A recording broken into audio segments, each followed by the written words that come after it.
எல்லாமே இருக்கு. பொம்மையில இருந்து சரி, கண்ணாடியில இருந்து சரி, செப்பல்ஸ்ல இருந்து சரி, எல்லாமே இருக்குங்க. நல்லாவே இருக்கு. சோ வாங்க வேலவன் ஸ்டோருக்கு வாங்க. தமிழக பாரதிய ஜனதா கட்சியினுடைய மாநில தலைவர் திரு அன்பார்ந்த பெரியோர்களே, தாய்மார்களே, நம்முடைய பாரத பிரதமர் ஐயா நரேந்திர மோடி அவர்கள் தனக்கு மிக பிடித்தமான இந்த மண்ணிற்கு வந்திருக்கின்றார். கன்னியாகுமரி மண்ணையும் நம்முடைய பாரத பிரதமர் நரேந்திர மோடி அவர்களையும் யாராலும் பிரித்து பார்க்க முடியாது. இங்கிருந்து 3 கிலோமீட்டர் தூரத்தில் 1991 டிசம்பர் 11ஆம் தேதி இதே நரேந்திர மோடி இங்கிருந்து 3 கிலோமீட்டர் தூரத்தில் ஐயா டாக்டர் முரளி மனோகர் ஜோஷி அவர்களோடு இணைந்து இந்தியாவுடைய ஒற்றுமைக்காக ஏக்தா யாத்திரை, ஒற்றுமை யாத்திரை இங்கிருந்து ஆரம்பித்தார். அப்ப உங்களுக்கு தெரியும் இந்தியாவுடைய நிலைமை எப்படி.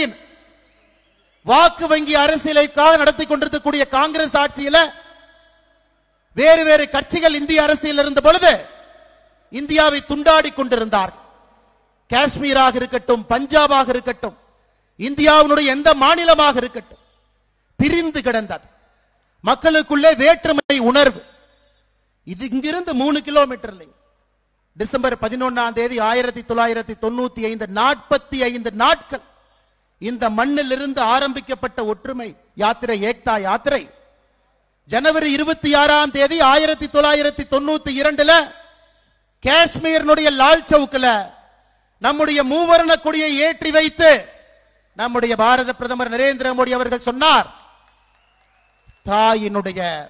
என்னுடைய தாயினுடைய பாலை குடித்து வளர்ந்த இந்த மனிதன் யாருக்கும் பயப்பட மாட்டான் என்று லால் சவுக்கிலே நம்முடைய மூவர்ண கொடியை ஏற்றி காண்பித்தார். அங்கிருந்த தீவிரவாதிகளுக்கு மிகப்பெரிய சொந்தம்.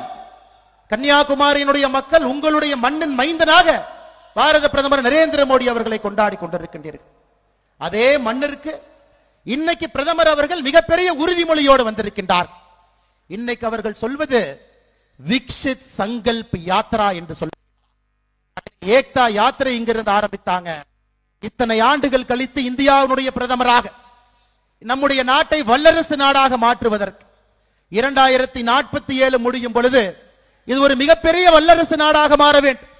அதற்காக 3வது முறை மறுபடியும் நாம் வாய்ப்பளிக்க, நீங்கள் வாய்ப்பளிக்க தயாராக வந்திருக்கின்றீர்கள். இது போன்ற அரசியல் தலைவர் கண்ணு கெட்டிய தூரம் வரைக்கும் இல்லைங்க. குடும்ப கட்சிகள், ஊழல் கட்சிகள் மக்களை கொள்ளையடித்து தன்னுடைய குடும்பத்தில் இருக்கக்கூடிய அவருடைய குழந்தைகள் ஆட்சி கட்டலுக்கு வர வேண்டும் என்று துடிக்கக்கூடிய இந்தியா கூட்டணி. மக்களே என்னுடைய குடும்பம், 142 கோடி இந்தியர்களே என்னுடைய குடும்பம் என்று சொல்லி மோடியின் குடும்பமாக, மோடியின் பரிவாராக, மோடியினுடைய தம்பிகளாக, மோடியினுடைய தங்கைகளாக இங்கே வந்திருக்கின்றோம் சகோதர சகோதரிகள். இந்த யாத்திரை மிக முக்கியமான யாத்திரை.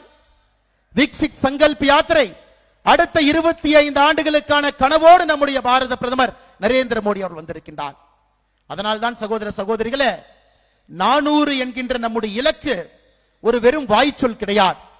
2024 பாராளுமன்ற தேர்தல் முடிந்து உங்களுடைய ஆசையோடு நம்முடைய பாரத பிரதமர் நரேந்திர மோடி அவர்கள் 3வது முறையாக ஆட்சி கட்டளை அமரும் பொழுது 400 என்பது வெறும் வார்த்தை இல்லை, அது இந்திய மக்களுடைய உணர்வு. காஷ்மீரிலிருந்து கன்னியாகுமரி வரை அனைத்து இடத்திலும் கூட பாராளுமன்ற உறுப்பினர்கள் நம்முடைய தேசிய ஜனநாயக கூட்டணியில் இருந்து 370க்கும் மேற்பட்ட நம்முடைய பாராளுமன்ற உறுப்பினர்கள் பாரதிய ஜனதா கட்சியில் இருந்து அசைக்க முடியாத ஆளுமை மிக்க உலகத்தினுடைய வல்லரசாக இந்த நாட்டை மாற்றக்கூடிய காலகட்டத்தில் நாம் நின்று கொண்டிருக்கின்றோம் சகோதர சகோதரிகள். அதற்காக நம்முடைய பாரத பிரதமர் நரேந்திர மோடி அவர்கள் கன்னியாகுமரிக்கு வந்திருக்கிறார். இதே கன்னியாகுமரிக்கு இன்னொரு மனிதனும் வந்தான். இங்கே இருக்கக்கூடிய மனிதனுடைய பெயர் நரேந்திர மோடி. 1892 டிசம்பர் 24ஆம் தேதி நரேந்திர தத்தா என்கின்ற மனிதனும் இதே இடத்துக்கு வருகின்றான். அந்த மனிதன் எட்டி பார்க்கின்றான். அங்கே இருக்கக்கூடிய பாறை என்ன, அந்த பாறைக்கு எப்படி செல்வதென்று சுற்றில் இருந்த மனிதர்கள் சொன்னார், அந்த பாறைக்கு செல்ல வேண்டும் என்றால் கடலிலே குதித்து நீந்தி செல்ல வேண்டும் என்று சொன்னார். நரேந்திர தத்தா என்கின்ற மனிதன் கடலிலே குதித்து பாறையை நோக்கி நீந்தி சென்று டிசம்பர் 24, டிசம்பர் 25, டிசம்பர் 26, 1892 அந்த பாறையின் மீது அமர்ந்து கடு தவம் செய்து தான் யார், தன்னுடைய நாடு எப்படிப்பட்ட நாடு, தன்னுடைய மதம் எப்படிப்பட்ட மதம் என்பதை உணர்ந்தார். அந்த நரேந்திர தத்தா சுவாமி விவேகானந்தாக மாறினார். நரேந்திர மோடி விஸ்வகுரு நரேந்திர மோடியாக மாறி மக்களுடைய வளர்ச்சிக்காக, இந்திய நாட்டினுடைய வளர்ச்சிக்காக அசைக்க முடியாத சக்தியாக இந்த நாட்டை மாற்ற வேண்டும் என்பதற்காக வந்திருக்கக்கூடிய நம்முடைய பாரத பிரதமர் நரேந்திர மோடி அவர்களை உங்கள் அனைவரின் சார்பாக மறுபடியும் வருக வருக என்று வரவேற்று, Honorable Prime Minister Narendra Modi sir, 1892 we had Narendra Datta who came to the same soil 3 kilometers from here. He swam to the Vivekananda rock. That point of time it was a mere rock. By his penance 3 days sitting in that rock, he found out who is he himself. He found out the idea of Bharat. Now this Narendra Modi, by his penance, by his sankalp, தன்னுடைய வாழ்க்கை முழுவதுமே ஒரு தவமாக, சங்கல்பமாக இன்னைக்கு ஒரு ஞானியாக மாறி வந்திருக்கின்றார்கள். நண்பர்களே, எத்தனை பேருக்கு தெரியும்? எத்தனை பேருக்கு தெரியும்? சாமி விவேகானந்தா சிக்காகோவுக்கு சென்று விட்டு வந்த பிறகு 1897 ராமகிருஷ்ணா மிஷன் ஆரம்பிச்சாங்க. எத்தனை பேருக்கு தெரியும்?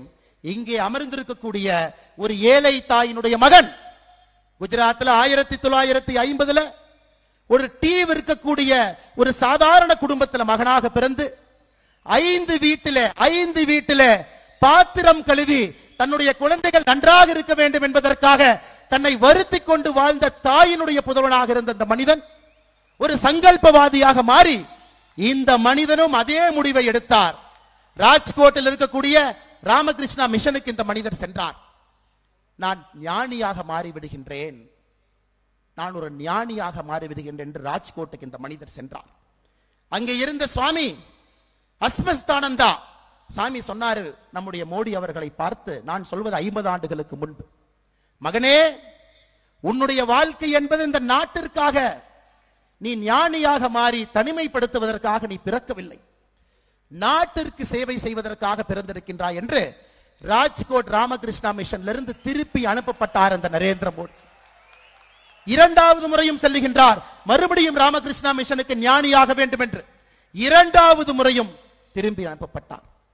நரேந்திர மோடி அவர்கள் இன்னைக்கு 142 கோடி மக்களை வழிநடத்தக்கூடிய ஞானியாக, விஸ்வகுருவாக, நம்முடைய குடும்பமாக, இந்த நாட்டை அடுத்த கட்டம் எடுத்து செல்லக்கூடிய வல்லமை மிக்க தலைவராக, விஸ்வகுருவாக நம்முடைய மண்ணிற்கு வந்திருக்கின்றார்.